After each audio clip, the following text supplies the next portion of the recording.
Now, I'd like to recognize Director Vought. I want to again thank him for his time. Committee, Mr. Vought has received your written statements. It will be made part of the formal record. You now have 5 minutes for your remarks. Ranking Member Boyle, members of the committee, thank you for having me here to testify on the President's budget request for fiscal year 27. I look forward to a productive conversation on how to continue the fiscal progress we've made so far.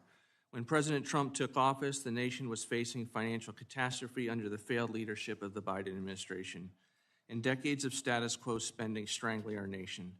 Those decades produced nothing in the area of fiscal restraint. A lot of talk about the program and the problems, but utter futility about doing anything about it. That fiscal futility has ended with the return of President Trump. In just 1 year, the Trump administration and Congress have made historic progress on righting our fiscal ship, the speed and scope of which have not been seen in Washington for many years. The President drove enactment of the Working Families Tax Cut Act, which is a once-in-a-generation legislation to end fiscal futility, invest in critical priorities, and cut taxes for working Americans. This bill bent the cost of— Mr. Vought, just hold on for a second.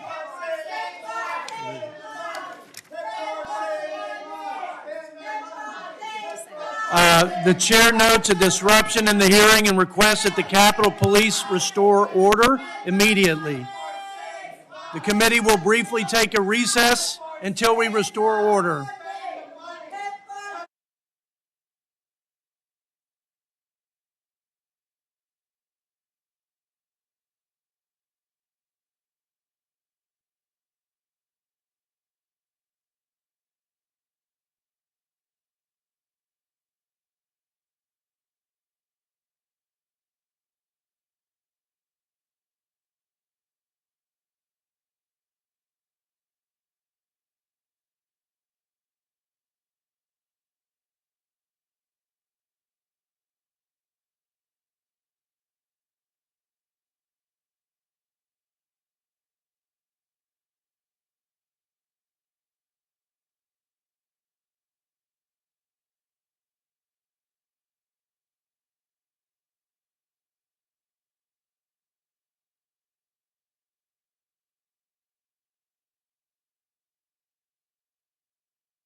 Shut the door, please.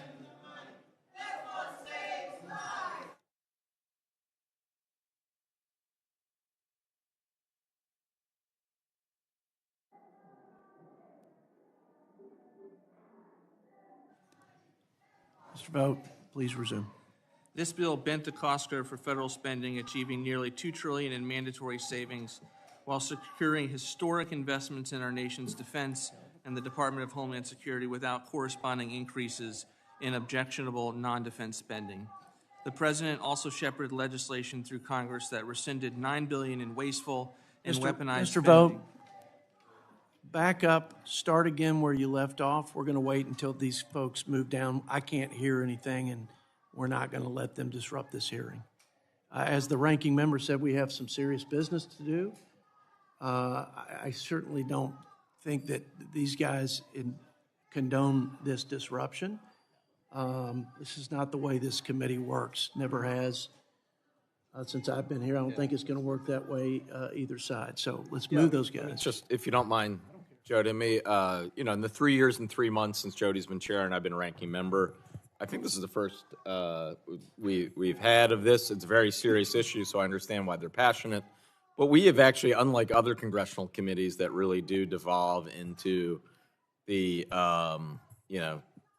partisan food fight, This committee has conducted its business with seriousness and purpose, and I hope for the next 3 hours we can be true to that, as we have been for the last 3 years and 3 months.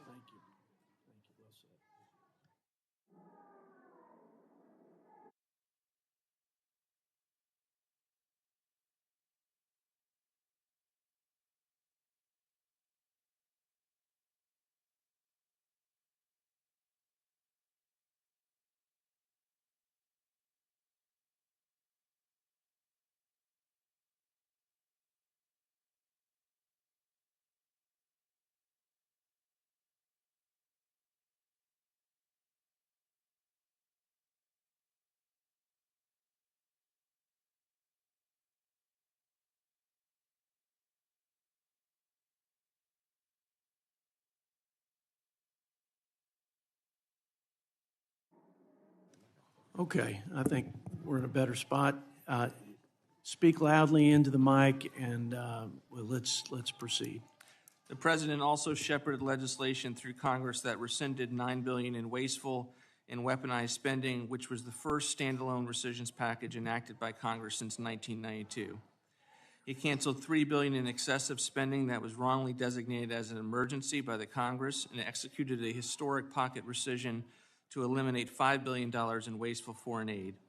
Upon signing this year's appropriations bills, President Trump continued to bring discretionary spending under control.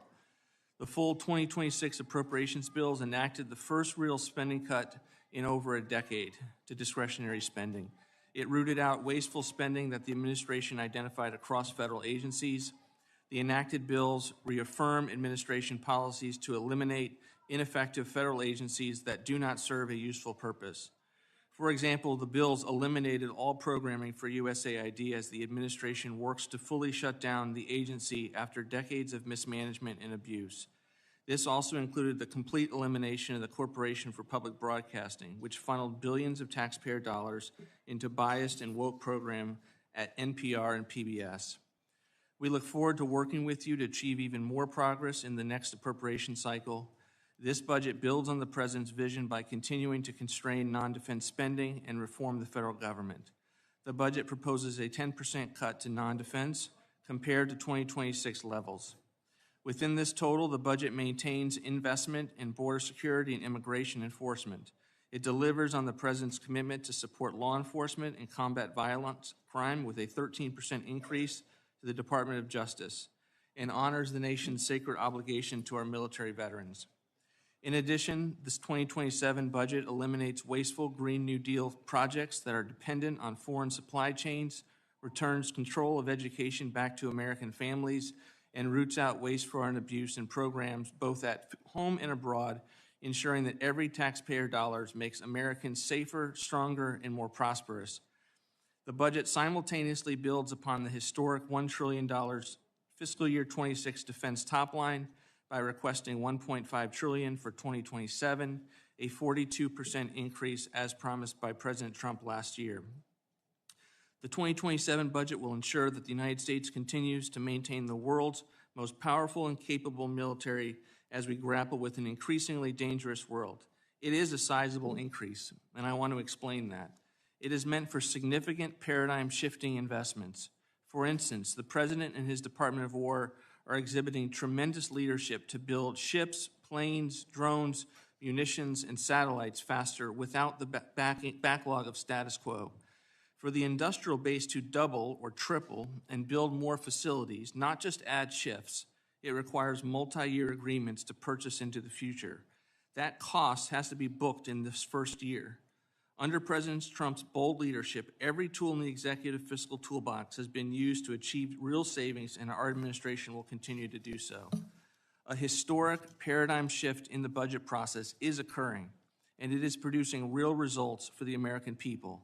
Fiscal futility is over. Now that our fiscal ship has finally turned and is facing the right direction, I look forward to working with you to continue to move it forward. We have much work to do. Together, we will achieve significant savings while implementing the President's bold vision.